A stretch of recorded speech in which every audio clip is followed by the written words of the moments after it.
The Fabulous, Amazing, Earth-Shattering Great Schism of 1054 by Latifa, Marisa, and Mateo. So first of all, we're going to start with an introductory summary to review the events that led to the Great Schism. Leo IX, the Pope of the time of the schism, began to attempt to enforce his reform ideas. He visited the Patriarch of the Eastern Church to get him to recognize his superior authority as a Pope, the traditions from the Roman side of the Church, and new reform ideas. It didn't go very well, and the two sides excommunicated each other, ending with the schism that divided the church into Catholic Church and Orthodox Church. So in this presentation, we're going to try to answer the question, how did the Great Schism impact Western civilization? We'll answer the question by discussing aspects of culture, language, religion, warfare, and art. So here we just have a quick comparison. On the left, we have Cerularius, and on the right, we have Pope Leo IX, looking a little crazy, but that's okay. And we have a coin, his official coin of his patriarchy, and on one side it has his portrait, and on the other side it has some words. Language was influenced by the Great Schism because after the church split into two, both churches spoke completely different languages. In the Eastern Orthodox Church, they spoke Greek, and in the West Catholic Church, they spoke Latin, and the split only solidified this contrast. As a consequence of the language barrier and of the fact that at the time, very few educated men were bilingual, the two sides could not really interact or share ideas with each other, so there was very little growth and mingling between the churches. And here we see a Venn diagram which shows Latin alphabet, the Greek alphabet, and Cyrillic alphabet. And we think it was good to just show the similarities and differences between the two. And as you can see, there's some circles because there's an Mateo that spells out Mateo. And we just thought that was fun. All right. So, leading off of the last slide, because of the schism and the associated language barrier, art's role in the faith changed. Art started to become more widely utilized as almost a second language to convert people. Even if they couldn't understand what the church was saying per se, they could understand the artwork and therefore be converted. So on the right, we just have a technologically restored Orthodox Church art in Cyprus. And on the left, we have a piece of Western Catholic Church. And as you can see, it is much more Roman inspired. All right, so now we're going to be talking about the impact of the schism in relation to religion. So overall, the schism caused a division of Eastern and Western churches that continues to this day, along with the development of a new relationship between the two of them because they were now separate instead of being one church. And this relationship has been characterized by many, many failed attempts to reconcile and only has progressed recently. In 1272, the Second Council of Lyon failed at reuniting East with West, an example of the many, many attempts to amend the relationship between Catholic Church and Eastern Church.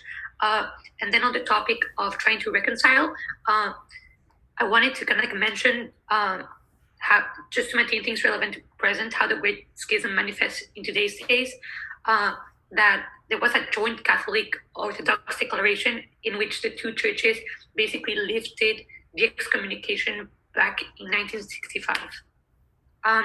And just a quick summary of stuff, it's that it's possible to say on the topic of religion that its effects are the most noticeable given the nature of the problem and seeing how it is evident today in the separate traditions followed by the two churches.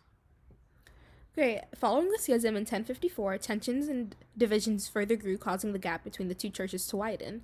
The Orthodox and Catholic Church had very different philosophies, and they practiced Christianity very differently.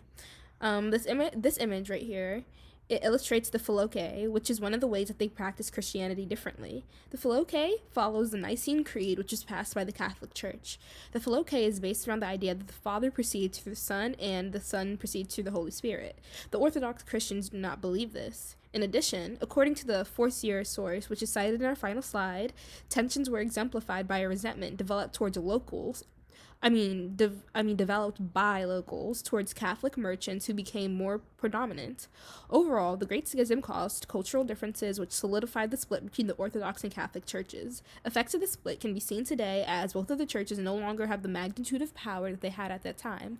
Also here we have a map which shows the Roman Catholic Church in the west and the Eastern Orthodox Church in the east.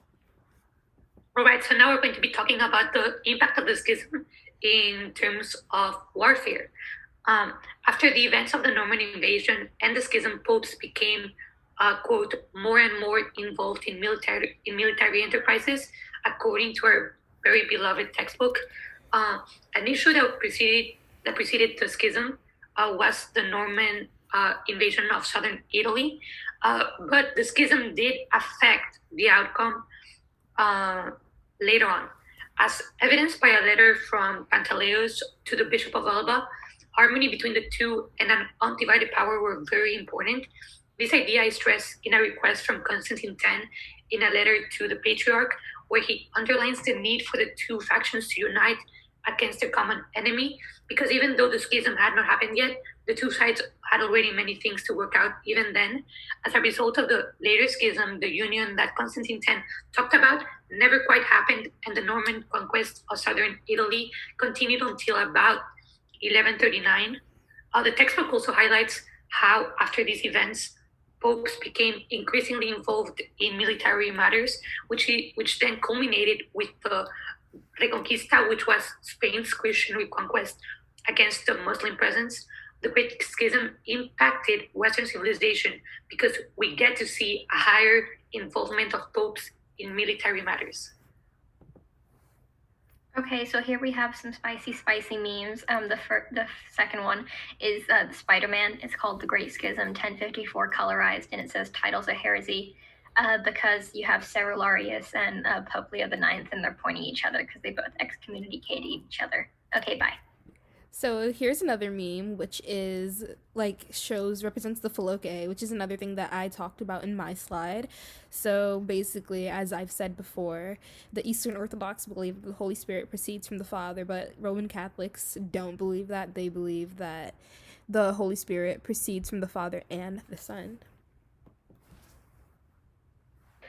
Okay, so the big question.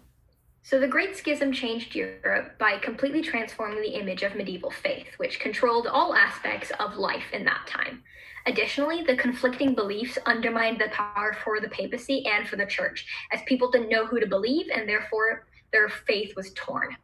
After being shown that the church is not perfect, that it can split and have troubles, people were more open to the notion of pursuing ideas not directly connected to church and faith, leading to more innovation and the reinvention of medieval Europe, although the actual Renaissance occurred centuries later. Also, the schism created disorder and weakness within the church and its unity. This weakness was never resolved and ultimately led to the decline in its power, which can still be seen today. And that's the end of our presentation. Yes, these are our sources. Thank you.